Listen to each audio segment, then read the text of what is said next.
Hello mga dre, ako nga pala si Kai Crypto and welcome to my YouTube channel.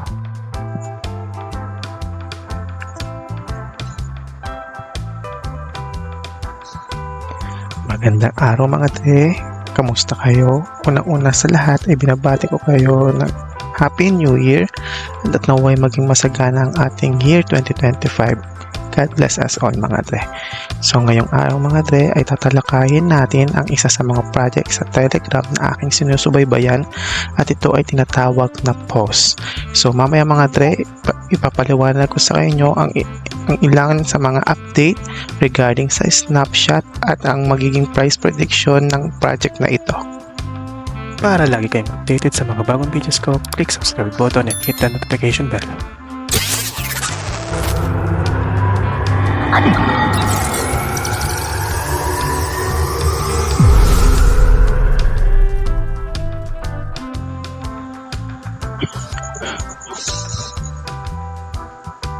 Welcome back mga dre. Ngayon nga pala ay tatakal natin ang isa sa mga project na aking sinusubaybayan sa Telegram at ito nga ay ang POS.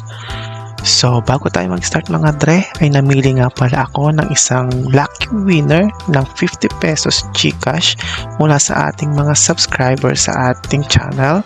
So congratulations nga pala kay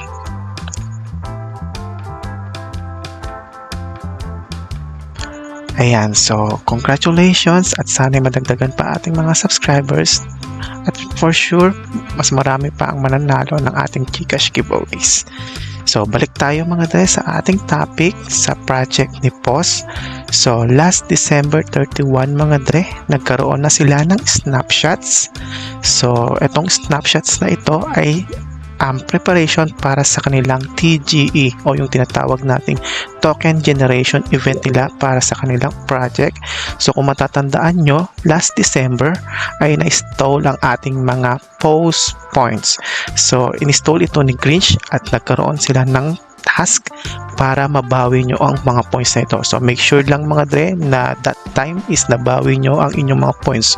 Kung hindi, wala na kayong makukuha ang airdrop sa paparating na TGE nila. Kasi sabi nga nila, it's either get post or get dust. Ibig sabihin, get post kung nabawi nyo yung post points nyo during that event last December nung kinuha ni Grinch yung mga points nyo, or if hindi nyo siya nabawi, sorry mga dre, pero hindi nyo na siya makukuha.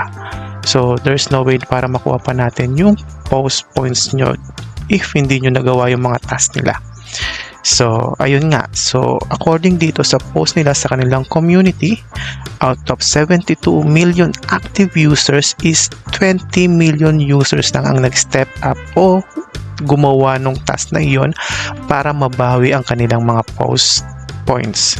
So, meaning, sila lang yung makakatanggap ng airdrop if in case na nakuha nila at natapos nila lahat ng task na yun para mabawi ang kanilang post points. At syempre, sa mga hindi nakakuha or hindi nakagawa ng mga task na yun, it's either hindi sila active or mga bots or mga dami accounts lang sila. So, wala na po yung mga points na yun. So, hindi sila makakuha ng airdrop this coming TGE. Okay? So, next, mga dre, make sure lang na nagawa nyo yung task na iyon at nakakonect ang inyong mga wallet. It's either Ton wallet or Solana wallet. So, make sure lang na nakakonect yan sa inyong POS account.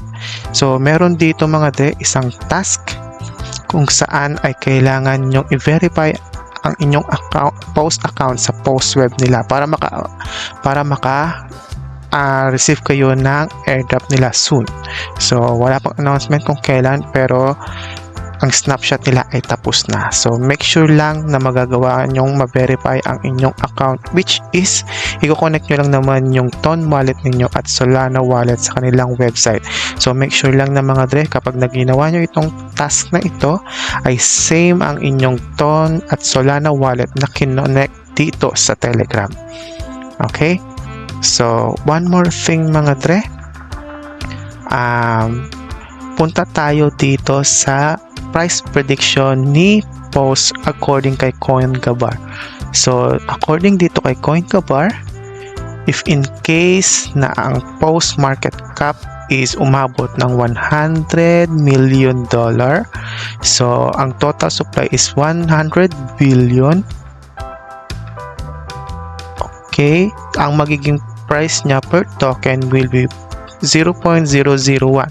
So, pwede natin computein yan mga. Ang 100 billion nga pala, parang ito na yung parang nagiging standard supply ng mga projects ngayon. So, medyo if tataas pa yan, asahan natin na yung standard price niya is bababa rin siya. So, habang tumataas ang supply, bumababa ang price niya. So, let's see kapag na-list na ang kanilang project, ang token ni POS.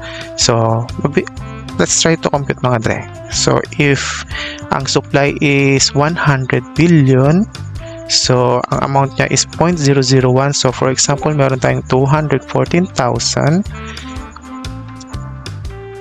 Okay, so for example, ang $1 mga dre is 58 pesos. So, for example, meron tayong 0.001 times 58. Okay, equal. So, for example, meron tayong 100,000 POS na marireceive sa airdrop. So, let's compute times 100,000. So, magkakaroon tayo ng 5,800 pesos. So, kung isasal natin yung tokens nyo na ang amount is 0.001, so, ang marireceive natin is 5,800 pesos. O for example, meron tayong 0.058. For example, meron tayong 200,000 POS token. So, i-multiply natin sa 200,000. So, meron tayong 11,600. So, paldo-paldo na tayo dyan mga dre kasi 11,000 din yan. So, for example, hindi naman tayo ganun ka-active. At ang na-receive lang natin, for example, is 50,000 POS token. So, try natin. 58. Oops, sobra. 0.58 times, for example, 50,000 tokens lang meron tayo. So, meron pa rin tayong 2,900. So, hindi na rin masama mga dre kasi mahirap din makuha ang 2,900 pesos. Okay? So, let's wait for their announcement if magkano nga ba talaga ang magiging price ni POS sa market or sa mga exchanges. So, mag-try pa tayo ng iba mga dre. Dito tayo sa, for example, yung magiging POS market cap is $200 million. So, per 100 billion niya, ang magiging price niya is 0.002. So, let's try 0.002. Okay, 0.002 times 58 is equal to 0.16. Okay, so for example, doon tayo sa pinakamababa muna. For example, meron tayong airdrop na na-receive na 50,000. So, times natin sa 50,000. So, meron tayong 5,800 mga dre. So, paldo na tayo yan, 5,000. So, mahirap din kitain ng 5,800. So, let's see. Malalaman natin once na ang token ni POS is maging listed na sa mga exchanges. So, makikita natin kung anong magiging price niya at sana ay pumaldo tayo at sana maging to the moon ng project na ito.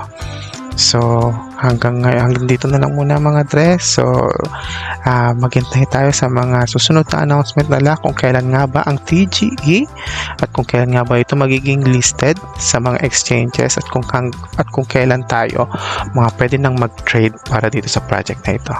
So, maraming salamat ulit mga dre. Thank you sa sawang panonood sa ating videos and peace out.